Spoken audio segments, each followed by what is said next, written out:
인구와 근로자 수는 이제 같다고 생각하면 좋겠습니다. 그래서 편의상 만약에 Y를 근로자 숫자로 나눈 것은 사실 근로자 1인당 GDP라고 하는 것이고요. GDP per worker라고 우리가 부릅니다.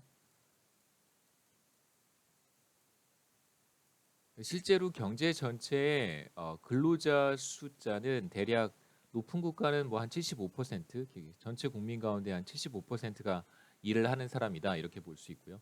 또 낮은 국가들은 뭐 대략 한 60% 정도 되는 국가들도 있습니다. 물론 이거보다 더 낮은 국가들도 있고요.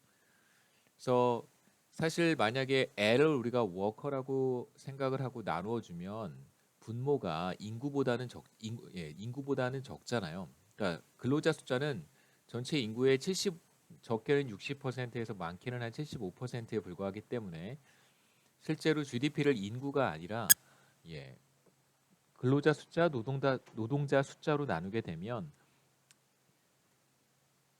그리고 이것을 1인당 GDP라고 부르게 되면 실제 인구로 나눈 1인당 GDP보다는 이 값이 조금 더 커지겠죠. 분모가 더 작으니까요. 그러니까 인구가 만약에 5천만 명입니다. 인구로 나눴을 때랑 반대로 근로자 숫자가 대략 뭐 한 4만 명 정도 된다면 죄송합니다. 4천만 명 정도 된다면 그럼 당연히 근로자 1인당 GDP가 그냥 1인당 GDP보다는 조금 더 큰 값을 갖겠죠. 여기에서는 그냥 뭐 인구나 근로자 숫자나 같은 개념이라고 생각하면 좋겠습니다. 생산함수의 양변을 이제 인구 혹은 뭐 노동력 레이버 포스 L로 나누어 주면 왼쪽은 이렇게 되고요. 오른쪽은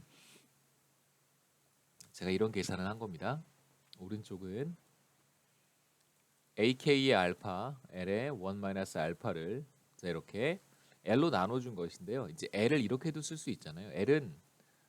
L의 알파승 곱하기 L의 1 마이너스 알파승이라고도 쓸 수 있습니다. L과 똑같으니까 제가 그렇게 표현한 거예요.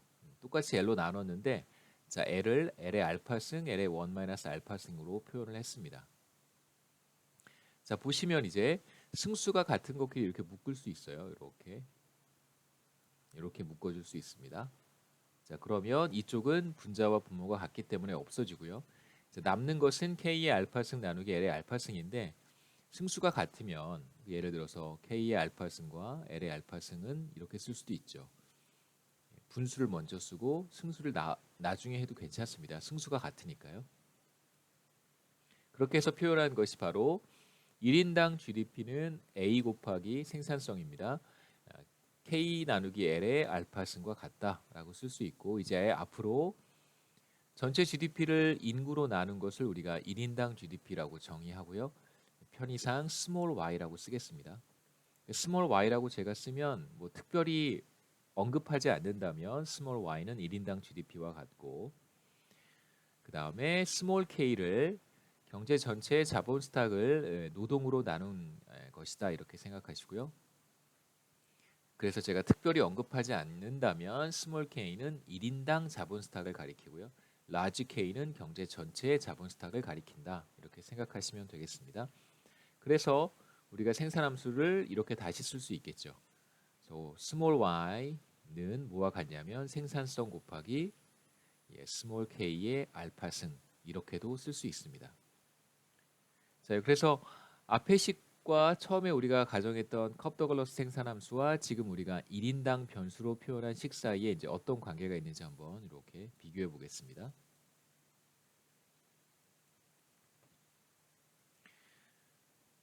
원래 컵더글러스 생산함수에는 경제 전체의 자본 스탁 라지 K와 경제 전체의 노동 L이 다 들어 있는데 이것을 우리가 1인당 변수로 표현을 하게 되면 1인당 GDP에 우리가 관심이 있기 때문에 1인당 GDP를 표현한 것인데 1인당 GDP를 결정하는 중요한 요소가 뭐냐라고 했을 때 그 두 가지가 여기 확연히 드러납니다. 바로 A라고 하는 것과 K라고 하는 스몰 K라고 하는 것이죠. 그래서 1인당 GDP를 결정하는 것은 그 국가의 생산성 수준 A와 그 국가가 지금 현재 지금까지 축적한 1인당 자본 스탁이다 이렇게 얘기할 수 있습니다.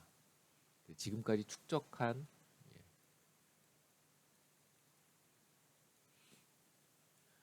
앞에 식은 사실 경제 전체의 GDP를 결정하는 요인이 A와 L과 K와 L이다 이렇게 이제 우리가 생각해 본다면 사실 우리의 관심사가 1인당 GDP니까요. 그래서 L을 사실상 제거했다 이렇게 생각하면 되겠죠. L을 없앤 겁니다. 다 변수를 살짝 변형해서 생산함수의 L이 나타나지 않도록 그렇게 만든 것이죠. 사실 이제 우리가 4장, 5장, 6장으로 넘어가면서 어떤 내용에 관심을 갖게 되냐면 국가 간 소득 격차라고 할 수 있습니다. 지금 제가 신흥국 경제론이라는 과목을 또 같이 강의를 하는데 그래서 그 과목은 주로 경제 성장과 경제 발전에 대한 이야기인데요. 거시경제학에서 그 장기적 현상과 거시경제학에서 우리가 다루는 이슈들을 크게 장기적인 현상과 단기적인 현상으로 구분할 수 있습니다.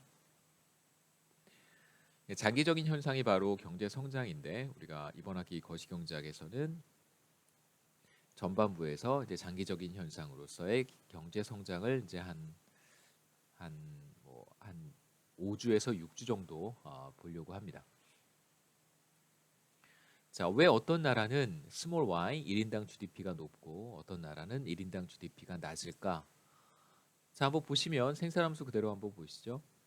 생산함수를 보면 그 차이가 첫 번째 A가 크기 때문이다 이렇게 얘기할 수 있고요. 생산성이 높아서 1인당 GDP가 높은 것이다. 또는 자, 이 K가 많아서 그런 것이다.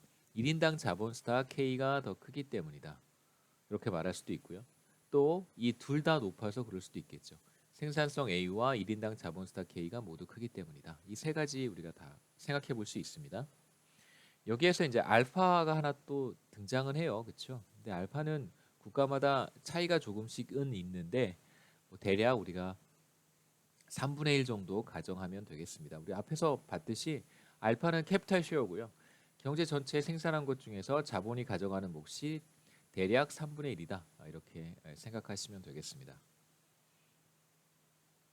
그 다음에 이제 또 알파는 어떤 성질을 생산함수에서의 알파는 생산함수의 성질을 보여주는 중요한 파라미터 중에 하나인데 바로 1인당 자본 스탁이 증가할 때 자본의 한계 생산이 얼마나 빠르게 나타나는지 자본의 한계 생산이 얼마나 빠르게 체감하는지 하락하는지를 보여주는 또 중요한 파라미터이기도 한데요. 이 얘기는 또 제가 나중에 알파에 대한 이야기가 나오니까 그때 다시 한번 설명을 하겠습니다. 데이터를 우리가 볼 필요가 있어요. 실제로 데이터 없이 그냥 모형이라든가 이론만 설명하는 것은 큰 의미가 없습니다. 그 이론이나 모형이 실제 데이터를 제대로 설명할 수 있는지 설명하지 못하면 모형과 이론을 바꿔야겠죠. 데이터를 바꿀 수는 없잖아요. 데이터는 현상인데 현상을 바꿀 물론 이제 그런 사람들도 있습니다. 현상을 바꾸는 사람들도 있는데 그건 말이 안 되는 거니까. 그래서 우리는 주어진 데이터를 모형이나 이론이 잘 설명하는지를 확인을 하고요. 그게 이제 경제학의 가장 적어도 제가 하는 거시경제학의 어프로치라고 하는 것입니다. 그러니까 데이터가 주어지고 데이터를 확인하고 분석을 하고 실제로 우리가 알고 있는 사용하고 있는 모형이나 이론이나 우리가 그냥 어떤 그러니까 상식으로라도 가지고 있는 어떤 이론이나 모형들이 제대로 맞는지를 이제 한번 테스트를 해봐야겠죠. 맞지 않으면 물론 데이터가 매우 예외적인 상황일 수도 있는데 설령 그렇다고 하더라도 그런 현상을 설명하지 못한다면 모형을 바꿔서 설명할 수 있도록 만들어야 됩니다. 그래서 이제 저도 그렇고 저와 같은 비슷한 전공을 거시경제학을 하는 많은 사람들은 모형을 계속해서 만들고요. 또 모형을 바꿔가고 또 누가 새로운 모형을 만들면 정말 이 모형이 데이터를 잘 설명하는지 확인 한번 해보고요. 지금 제가 쓰는 논문 중에 하나도 뭐 되게 유명한 논문집에 나온 논문인데요. 그러니까 우리가 보통 과학 논문들은 되게 유명한 거 많이 알고 있잖아요. 뭐 사이언스라 네이처라든가 이런 거 알고 있는데 사실 막상 경제학과 학생들이 이제 경제학에서 최고의 권위를 갖는 논문들이 무엇인지 잘 모르는 경우가 종종 있어서 몇 가지 논문들이 있습니다. 경제학계에도요.